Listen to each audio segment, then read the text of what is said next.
Hi, everyone. I want to welcome you to the Innovative Work Incentives Practice Series. This is part one, Supporting Your Talent Pipeline for webinar. My name is Summer Gathercole, and I'm going to be facilitating today's webinar. Today, we really want to learn about just simple and affordable incentives that you can offer to retain your frontline workers. And so we have a number of presenters that we want to hear from today. Before we jump into going over the agenda, I just want to go over a couple of logistics with you. Everyone on the phone, except for the presenters, is on mute, and that is to help us eliminate background noise and to make sure that everyone can hear us clearly. We still welcome your questions, so you should see a chat box on your computer screen. We encourage you to type in questions as they come up. I will be monitoring that, and when we get to the Q&A session, we will definitely ask those questions on your behalf. At the end of the webinar, you will be directed to a survey. It should take about 20 to 30 seconds to complete, and we really value your feedback. So we want to really encourage you to take a few seconds to tell us what you thought about today's webinar, as well as any ideas that you have for future webinars. I think it's important, again, just to point out that this is part one, Supporting Your Talent Pipeline, and this is part of a series about innovative work incentive practices. So now, if we talk a little bit about today's agenda, what we want to do is talk to you and share with you from a couple of presenters an overview of the sustainable workforce model and how different organizations are offering different incentives to their frontline employees of companies across the US. Then we'll talk a little bit about how you could think about this differently within your own company. And finally, we'll tell you about some of the upcoming webinars that we have. With that, I'm excited to introduce you to our first presenter, Ms. Liddy Romero, the Executive Director of the WorkLife Partnership. Liddy, it's off to you.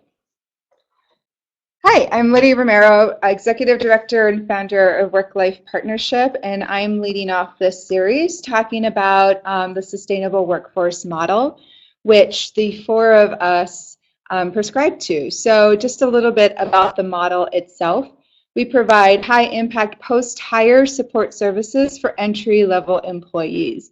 What the four of us have in common is that we all work with employers, we all work with incumbent workers, people who are working already with those employers, and we provide access to community resources that help those entry-level employees stay in their job, be present in their job, and advance in their job.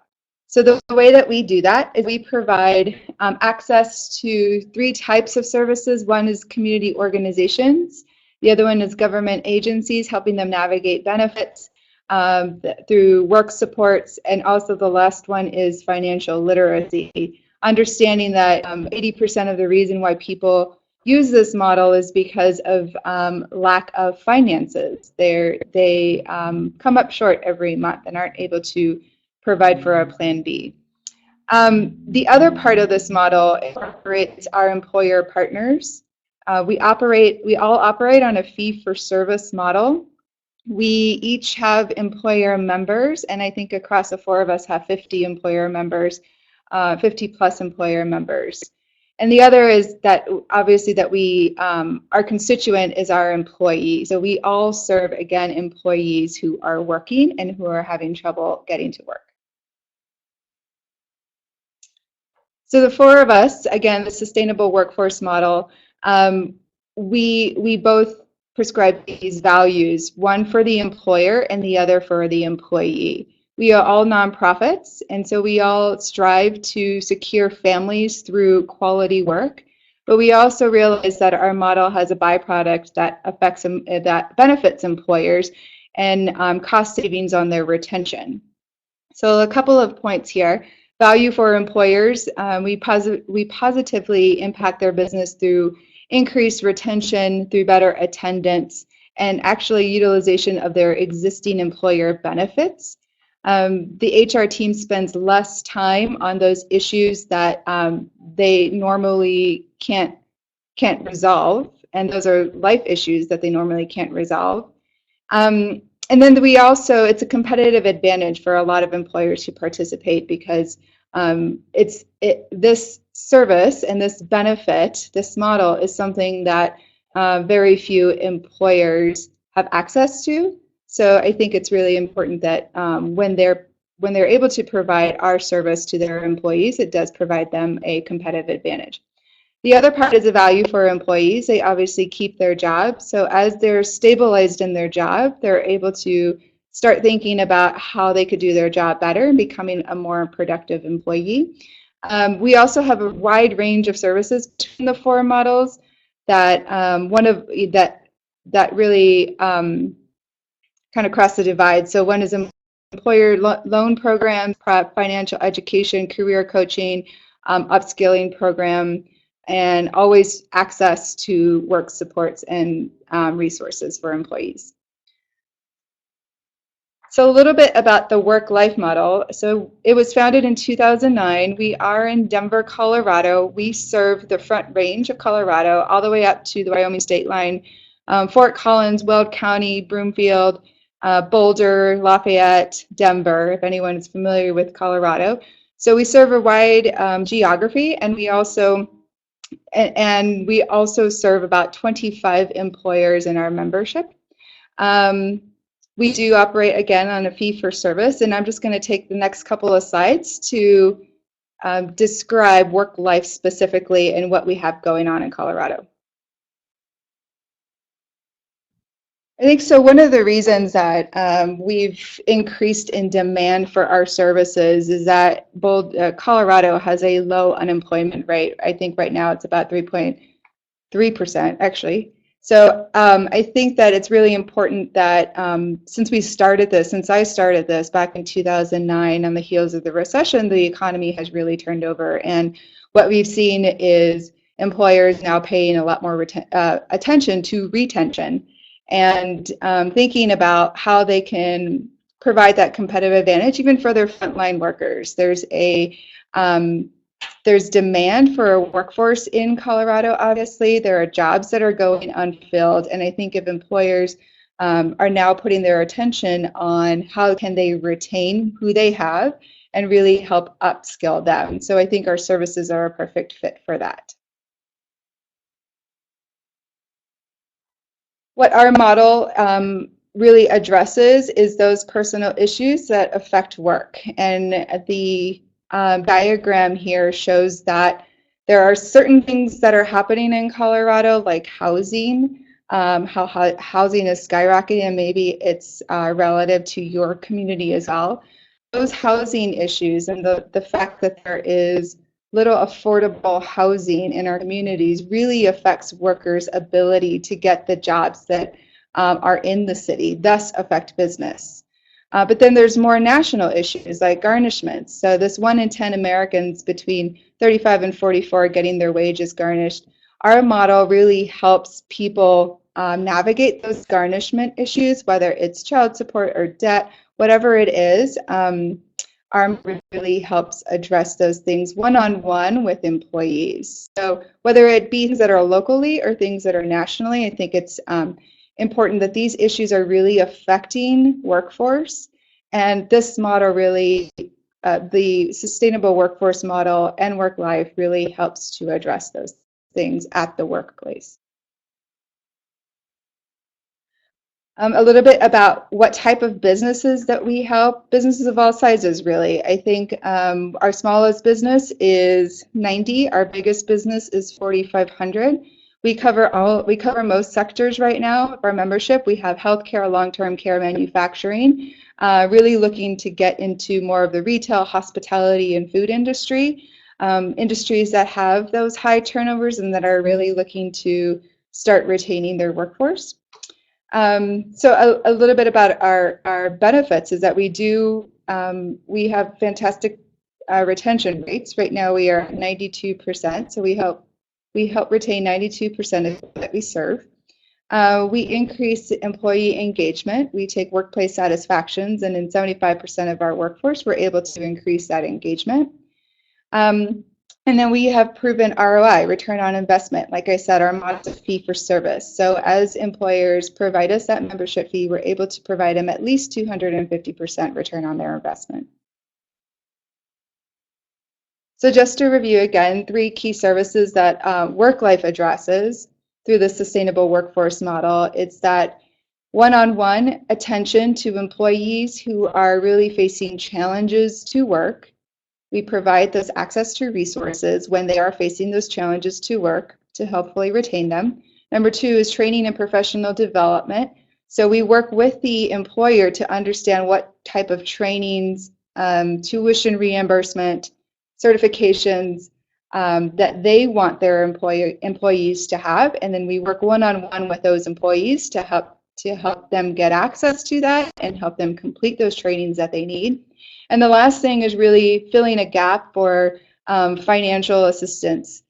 So one of the specific things that WorkLife provides is an employee assistance loan program, and that loan program really provides access to safe borrowing for employees who don't, have that credit score needed or don't have that access to a bank.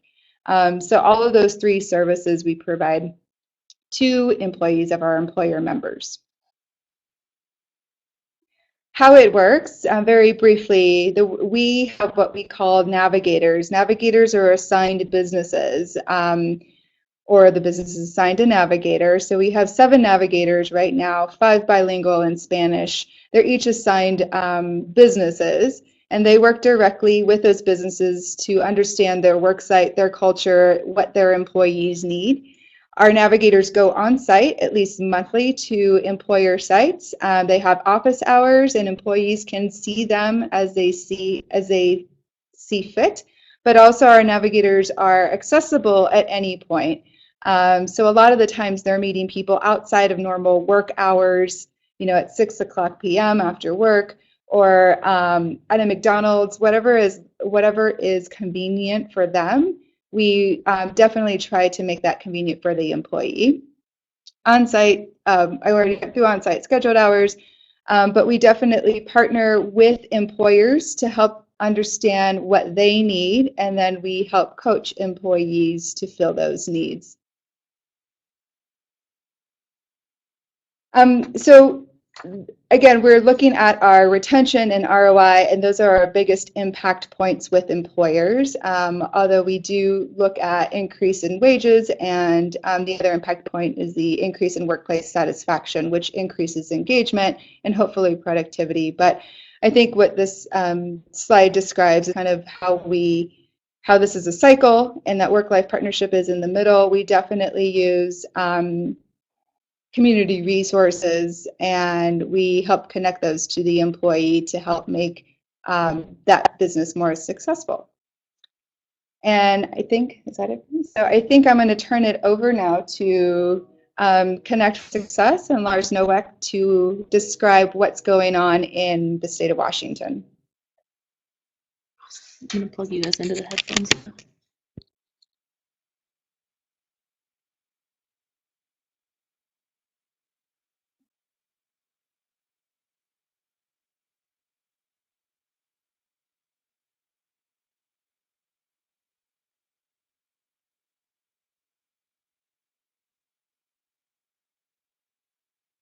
Lars, I don't think we can hear you. If you can unmute yourself.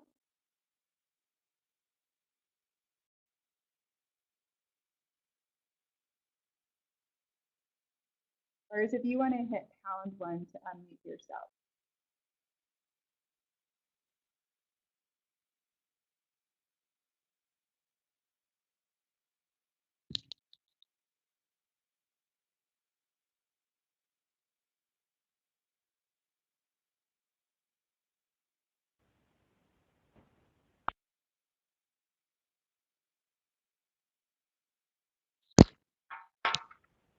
Is it working now? Yeah, we can hear you, Lars. Go ahead. Okay.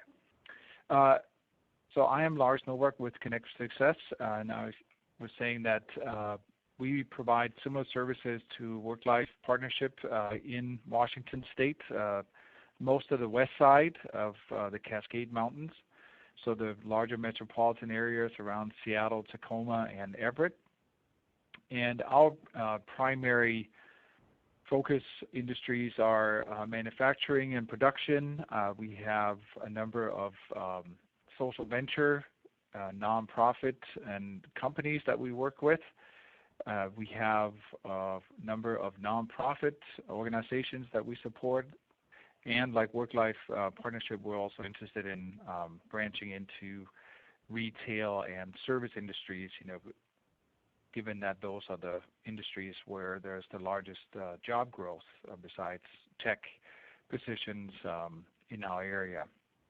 Connect Success, our three main components are on-site, what we call success coach services. We have companies that have scheduled where we go on regular days and times. We also have companies where staff do more of an individual referral confidentially.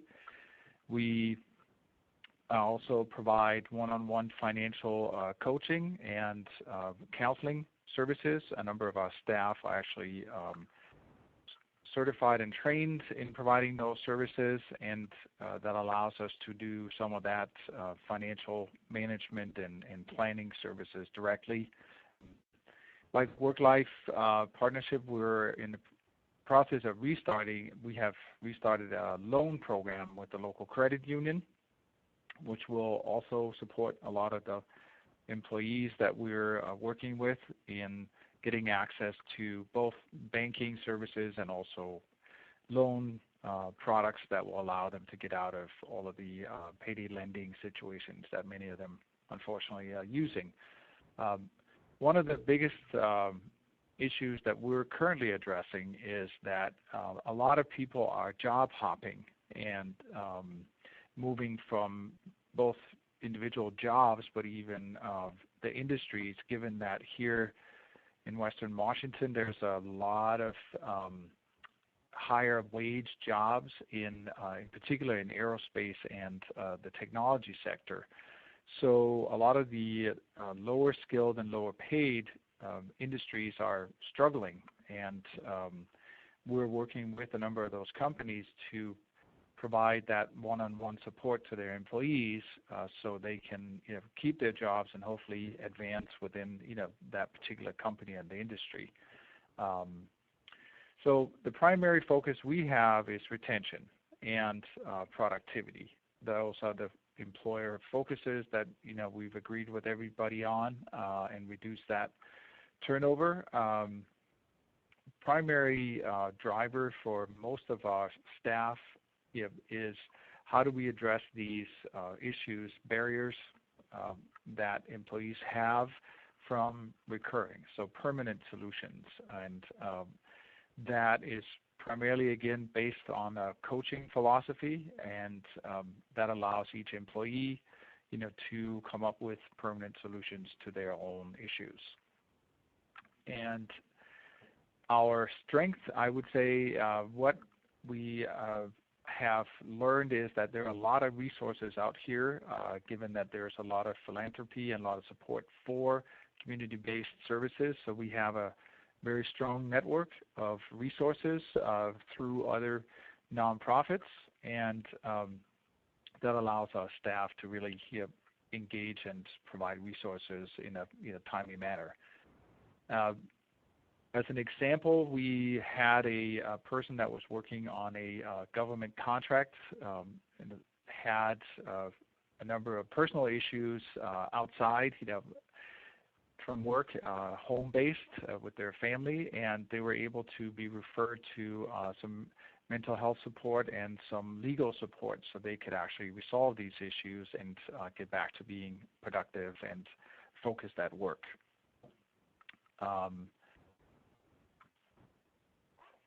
We also share the retention rate as a part of our return on investment focus, with the employers that we support. 91% of the people that we work with.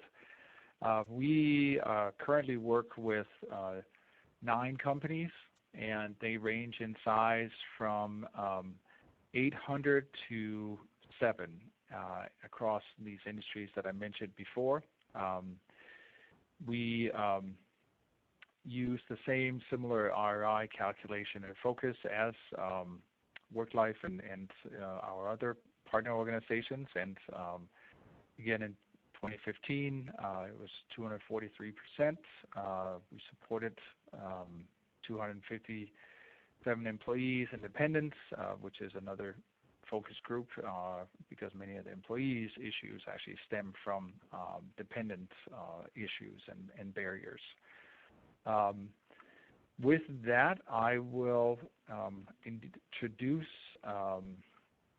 the source and the executive director of the source, Mindy Isasi, and I'll turn it over to you, Mindy.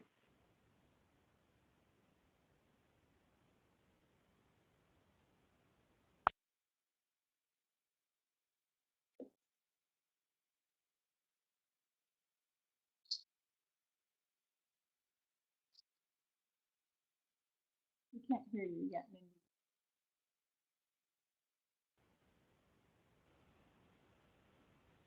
Hi, this is Mindy. There you go. Thanks so much for joining the webinar. I'm really excited to be with you all today. I've been with the Source for the last 2 years, but prior to that, I was working in the public sector, mostly in manufacturing and healthcare.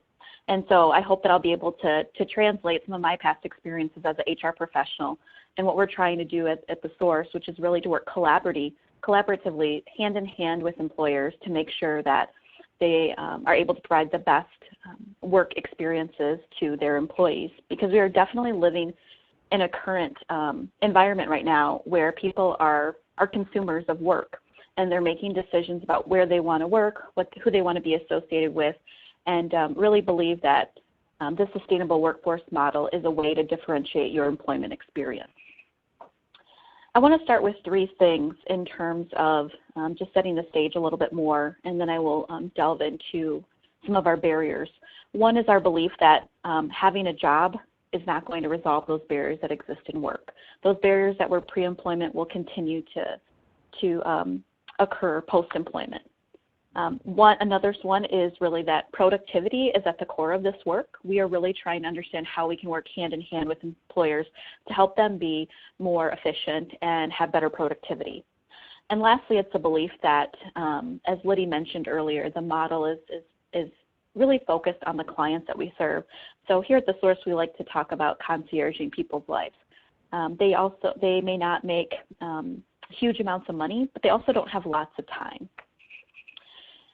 What I'd like to do next is just review some of the key barriers that we worked on in the last year. And I think this is important to give you a point of view that the Source is made up of 16 member companies. We started with 7, and most of our companies range anywhere from 75 people.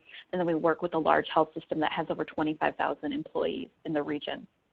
And so I really do believe this can be scaled in a number of size organizations, as well as a number of sectors. We also work in healthcare, long-term care, manufacturing.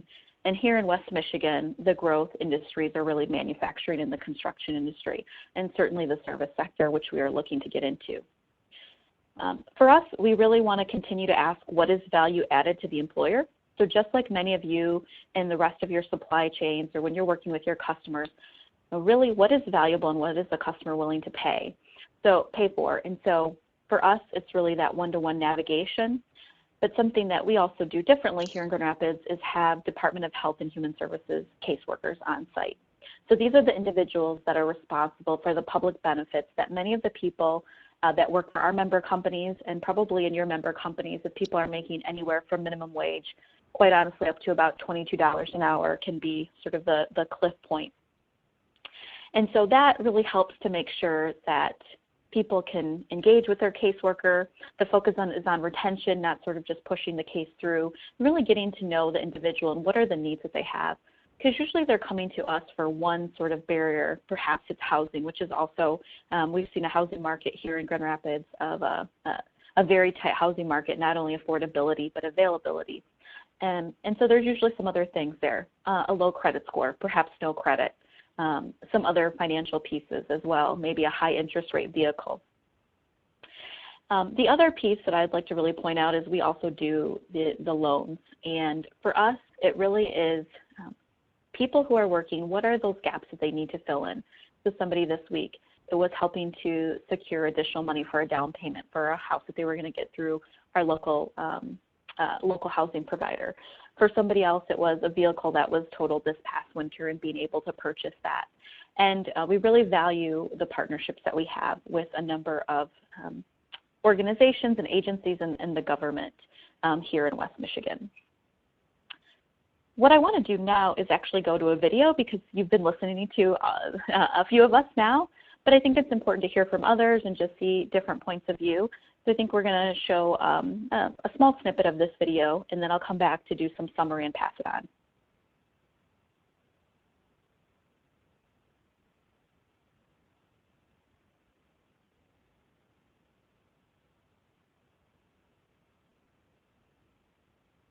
Give us 1 second, Mindy. We're trying to get the video started for you. Great.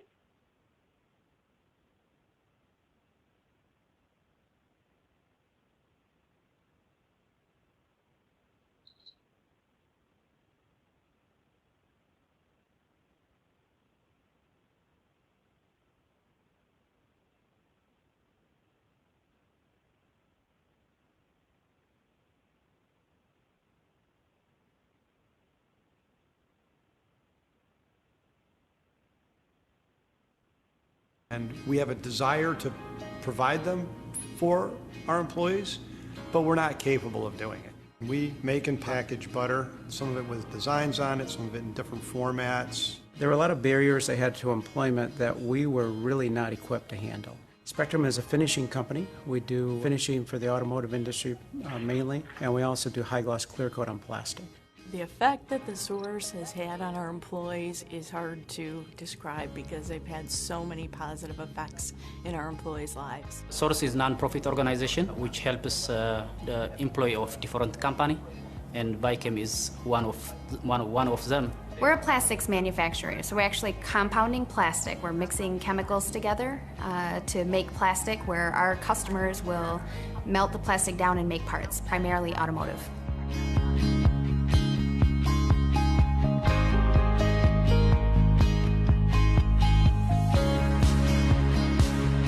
Somebody can come to work and, we might be able to give a quick fix, but the source really gets down to the root of the problem. They helped us with pointing us in the right directions for different resources that we had no knowledge of.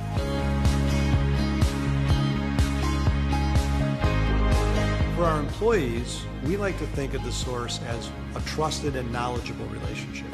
Lots of people have trusted relationships in their lives that aren't very knowledgeable. They also have knowledgeable relationships that they may not trust. So I think one of the very important roles that the source plays is that trusted, knowledgeable relationship. We've had success stories throughout the years. With those success stories, it helps fuel that effort to continue to improve.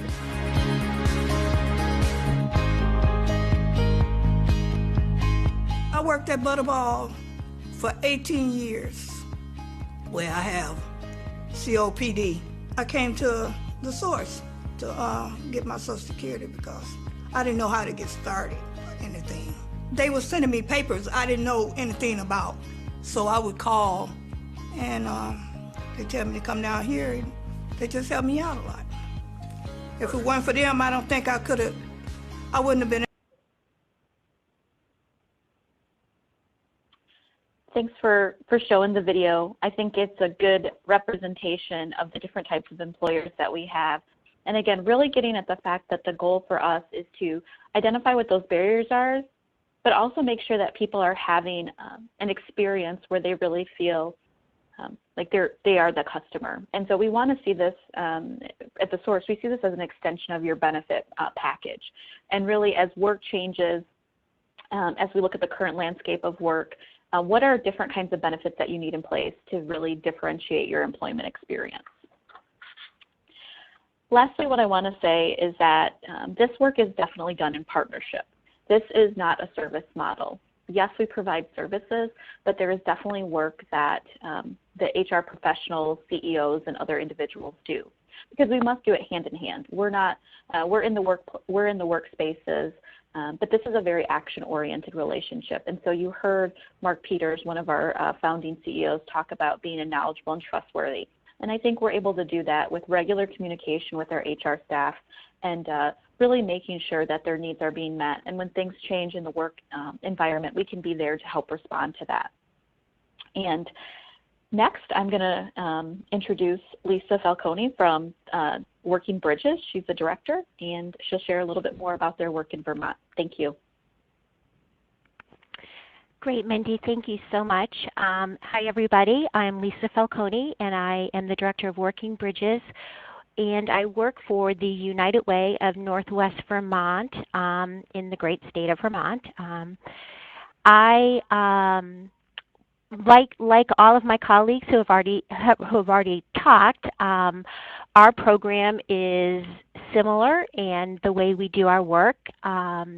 We consider ourselves a public-private, multi-sector employer collaborative that, like, again, my colleagues, focus on business solutions. We're focused in the area of job retention, productivity, which can be things like scheduled time off, unscheduled time off, making sure that people get to work and are there on time, and then issues of advancement. In the area of employment that we are focused on are those people earning between $10 and $19 an hour, which in the state of Vermont, the last time I looked, was about 50% or 51% of all jobs in our state fall into that wage category. So we started our initiative back in the year 2007, and it's really based off of three premises. The first one is that we feel as though a job is really important to a person and their family's ability to get to a place of financial stability. So having a good, steady, reliable job is really a foundation of what we do, and we want to make sure people not only get jobs but can keep their jobs. We also know from our years of doing this work that a life issue can easily overwhelm an employee in their ability to get to work, be present at work, and succeed at work. And these issues range from everything from housing, like what Liddy was talking about, to transportation, childcare are some of the usual components of getting in the way of people's workplace, but it can also be things like elder care for parents. It can be legal issues. There's so many issues that we tend to focus on. And then the third premise behind Working Bridges is really what I think sets us as, like our colleagues, apart in the way that we do our work.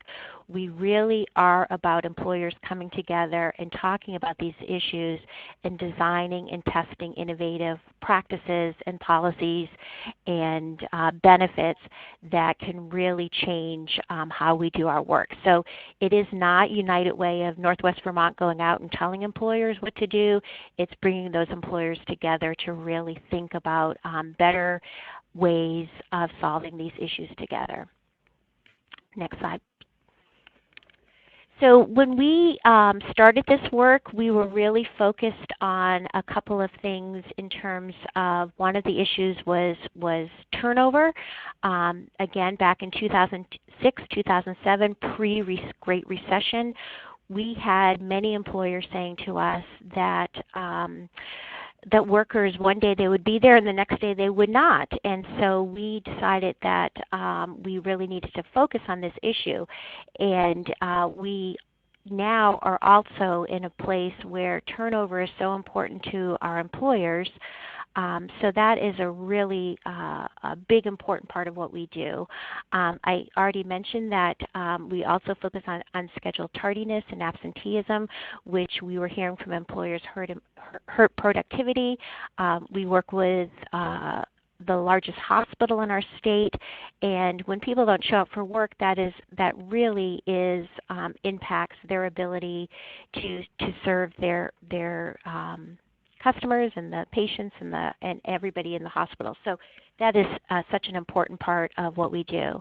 The other thing that we measure is really the impact on supervisors and managers and their ability to do the jobs that they were hired to do. And what we know is that we are able to take through our resource coordinators like the navigators that others have talked about, people who are on site at workplaces, they've been able to deal with issues that supervisors and managers really don't know how to deal with or don't have the time to deal with. So that is another thing that we focus on. We're also in the space of unprepared for job and advancement, and it's particularly when we can share training across employers, we like to focus in that area. Another issue that we heard from employers is that we had one employer where employees were not turning over. In fact, they had people working there for 15, 20 years, but it was a manufacturing company where their safety record was stagnant. And what they were thinking is that people's lives, sometimes they would come to work, they know their job so well that they would not be able to keep their minds on their jobs, and they were seeing their safety record remain stagnant. So in terms of our model, again, we share our resources to minimize employment barriers and improve financial stability and well-being of lower wage earners and their families. Again, the employers are the innovators of our key strategies, and probably the most important thing that we do is everything we do it at the workplace, like my colleagues who have spoken before me. Again, my role in all of this is that we are a backbone and a funder and provide direct services through our resource coordinators. And I like to show this slide, and there's a lot going on here, but in essence it summarizes in one page exactly who we are and what we do. We are really trying to help employees achieve financial stability, and we do it through three buckets. The access to income supports and resources. We also provide financial literacy classes on-site at workplaces, and then the idea of workforce development and upskilling through training opportunities. We do not do this work alone. As you can see, all the bubbles represent the different partners, and again, the workplace is the platform for the work that we're doing. Next slide, please. So I'm going to open it up and turn it over, I think, back to Summer, who will talk about this slide. Thank you. Thanks, Lisa, and thank you, Lars and Mindy, for all of your presentations today, as well as Liddy. I think that was really helpful. And really, I just want to stress that the purpose of this webinar series is to really think about work incentives differently. We all know employee turnover is costly. And by making just some small investments, you can strengthen your talent, kind of have a happier and more supportive workforce. And this ultimately is going to make your company better, stronger, more productive, and more efficient, which ultimately I think you'll see probably reflected in your bottom line. So hopefully this gives everyone who's participating today some food for thought. What we want to do now is kind of open it up for questions, and what I want to remind everyone is that feel free to type your questions in the chat box if you have any. We do have one question that's come in. I'm going to direct this one to Liddy, and this question is, if my company has an employee assistance program, how would the services talked about in today's webinar work with an EAP already in place? So sure, I could help answer that question. Here we go. I could help answer that question. We work with a lot of hospitals, and many of them have an EAP. And for those who don't know, EAP is an employee assistance program. Some of them come with your insurance, some of them not. Some of them are sourced separately. But our hospitals have EAPs. What I like to say is we work alongside and parallel with EAPs. EAPs are great resources to provide things like mental health counseling. So our navigators understand the complete benefit package of every employer that they work with. And if that benefits package includes an EAP, they are to understand how you access and what the EAP offers, so that they can refer some of these employees that come to them directly to the EAP. The employee may be able to use some of their mental health sessions, and then when those sessions time out or when they reach the max, they're able then to circle back to the navigator to get continuing assistance. Another way that we use an EAP, or another way that we can use an EAP, is some legal support or elder care support. A lot of the times employees who come to us don't know about it, don't know how to access it, so our navigator will just even provide that conduit to the EAP. But also ways in which we're different from an EAP is that we are very customized, hands-on approach, face-to-face, and we understand that person's entire need. So an example may be that someone comes to us for childcare, and whereas an EAP program may give them a list of childcare resources that are or that are highly rated, a navigator may then first understand the person's situation, understand their budget, understand their work shifts, understand what they need from their childcare, and then refer them out to the childcare. So again, the EAP is always a good resource to have, and we work alongside them, but sometimes we don't have EAPs, and in that case, we definitely utilize other resources. Thanks, Liddy. We had another question that came in. Lisa, I'm going to direct this question to you. And the question is, what are the types of companies that should implement these incentives that have been discussed today? Is it, are these good for all companies, or are there really certain companies and industries that should consider these types of incentives?